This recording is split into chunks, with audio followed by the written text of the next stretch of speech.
बोलो सियावर रामचंद्र भगवान जी की जय। पवन पुत्र हनुमान जी महाराज जी की जय। परम पावन हमारी जनक नंदिनी राज दुलारी श्री सीता जी के प्रागट्य उत्सव की सभी को अनेक अनेक बधाई हो। और किशोरी जी की उपमा गाने के लिए इस वाणी में समर्थ नहीं है। कहते हैं तेरी करुणा का वर्णन करूं, मेरी वाणी में वो दम नहीं। क्योंकि कैसा स्वभाव है हमारी सीता जी का, सहज स्वभाव मेरी लाडली किशोरी जी को मृदुता दयालुता कृपालुता की राशि है।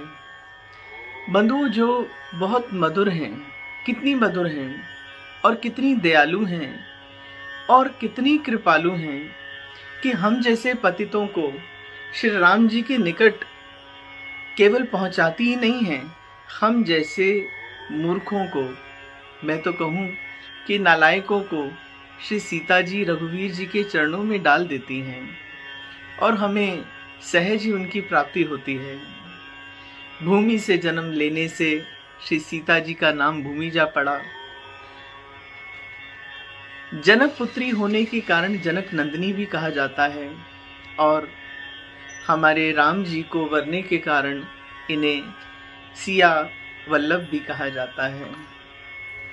ऐसी सीता जी जिनकी शक्ति वाल्मीकि जी रामायण में और तुलसीदास जी के रामायण में रामचरितमानस में भी वर्णन आता है कि सीता जी केवल और केवल 4 वर्ष की थी जब सहज ही उनके मन में आया कि मैं आंगन को थोड़ा बुआर लूं, थोड़ा झाड़ू मार लूं। तो बंधुओं, जहां पर श्री परशुराम जी का वह धनुष जिसको कोई स्पर्श भी नहीं कर सकता था, उठाने की तो बहुत दूर की बात है, हमारी लाडली छोटी सी किशोरी जी जो केवल 4 वर्ष की थी, सहज ही खेल खेल में बुहारी लगाते लगाते एक हाथ से उसे ऊपर उठाकर और बुहारी करने लगी। इतनी बलशाली हैं और इनका स्वभाव कैसा है, कितनी मधुर हैं।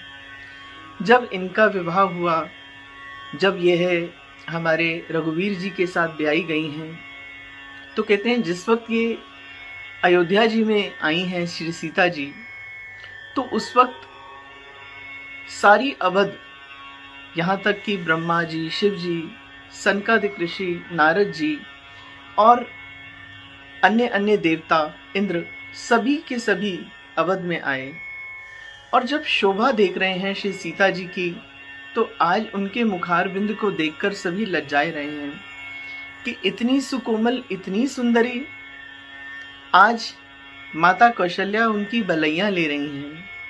और ऐसा भी हमारे मानस में तुलसीदास जी ने गाया है कि श्री कौशल्या जी को जब पता चला कि मेरी बहू इतनी सुकोमल है, तो उन्होंने क्या किया बंधुओं, उन्होंने कमल के जो पुष्प होते हैं उनके भीतर एक पराग होता है जो बहुत बहुत कोमल होता है।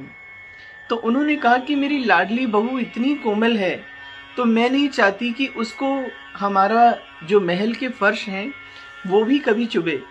तो मैं चाहती हूँ कि पूरे विश्व से इतने पराग लेकर आओ कमल के, जिसकी एक चादर बिछा डालो और मैं चाहती हूँ मैं उस पर से अपनी लाडली बहू को लिवाकर इस महल तक लेकर आऊँ, क्योंकि मैंने सुना है कि वो इतनी कोमल हैं, इतनी कोमल हैं कि बचपन में अपनी परछाई देखकर भी वे भयभीत हो जाती थी, डर जाती थी। इतनी कोमला मेरी यदि बहू हैं, तो मैं भी उनको उसी कोमल स्वभाव से ही इस महल में लिवाकर लाऊंगी। जब सीता जी अवध में पधारी हैं और माता कौशल्या ने पूरे महल को, आप विचार कर कर देखो कि पूरे महल को जब उन्होंने पराग से इतना सुशोभित कर दिया कि जहाँ पर एक धरती का चिन्ह नहीं दिख रहा था, वहाँ जब श्री सीता जी इतने कोमल पराग पर अपने सुकोमल चरण रखती हैं और उन चरणों से जब 1 और 2 कदम चलती हैं, तो धीरे धीरे माता कौशल्या जी उनके मुखारविंद के दर्शन करती हैं और पूछती हैं अपनी लाडली बहू से कि अरे सीता, मैं देख रही हूँ कि इतने सुकोमल पराग पर तुम चल रही हो, फिर भी तुम्हारी नक्सिका यानी नाक और तुम्हारे गाल जो हैं वो बहुत लाल हो रहे हैं, क्यों पुत्री? सच्ची कहो, क्या कोई कमी है? क्या कुछ तुम्हें चुभ रहा है? क्या कुछ अच्छा नहीं है? बहुत सकुचाते हुए श्री किशोरी जी बोली कि हे माँ, मुझे क्षमा करना। मैं सच्ची कहूँ तो इन कोमल चरणों पे जो आपने अति सुकोमल पराग बिछाया है वह भी मुझे चुभ रहा है। इस कारण से मेरे गाल और मेरे नाक जो है वे लाल हो रहे हैं। ओहो, जब ऐसा सुना माँ ने तो आज तो उनको ना ताव दिखा ना चाव दिखा। बंधुओं, माता कौशल्या ने क्या किया? आज सीता जी को उठाया और उठाकर उनके महल तक लेकर गईं। धन्य है माता कौशल्या, धन्य है माता सीता, जिन्हें ऐसी माँ और ऐसी माँ को ऐसी बहू मिली है। आज सीता जी जब अपने महल में पड़ी हैं तो सबने कुछ ना कुछ उन्हें देना चाहा। जैसे माता सुमित्रा ने उन्हें कुछ भेंट की, माता कैकेयी ने भी उन्हें कुछ भेंट की। तो माता कौशल्या जी से पूछा गया कि आप अपनी बहू को क्या भेंट करेंगी? तो आप जानते हैं माता कौशल्या ने सकुचाते हुए क्या कहा? माँ ने कहा कि मैं इसकी हाथों की लकीरों को और पैरों की लकीरों को बहुत अच्छे से देख चुकी हूँ। मैं जान गई हूँ कि मेरी पुत्री को सर्वसमर्थ सब कुछ है उसके पास, और कोई ऐसा तोहफा नहीं है जिसे मैं इसे देकर प्रसन्न कर सकती हूँ। बहुत विचार करने के बाद हे कैकेयी, हे सुमित्रा, मैं सच्ची कहूँ तो आज मैं संकोच में पड़ गई हूँ कि मैं अपनी बहू सीता जी को क्या दूँ। और आप जानते हैं उन्होंने क्या भेंट की?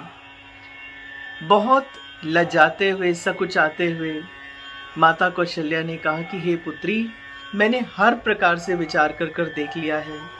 मुझे नहीं लगता कि कोई भी मेरा दिया हुआ तोहफा तुम्हें प्रसन्न कर सकता है। इसलिए मैं अपने जिगर के टुकड़े अपने श्री राम को तुम्हें सौंप रही हूँ।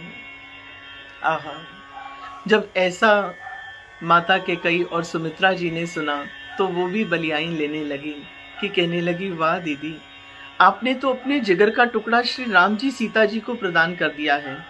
कहने लगी, हाँ। कौशल्या जी कहती हैं सीता जी से कि आपको मैंने अपना पुत्र दिया ही नहीं है, मैं अधिकार भी देती हूँ। क्या अधिकार देती हूँ? माता कौशल्या जी कहती हैं कि हे सीता जी, आपकी आज्ञा के बिना मेरे श्री राम जी स्वप्न में भी किसी को दर्शन नहीं देंगे। ये माता कौशल्या जी ने कहा।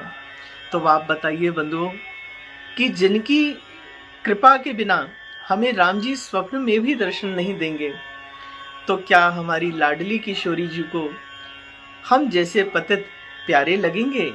हाँ, लगेंगे। क्यों?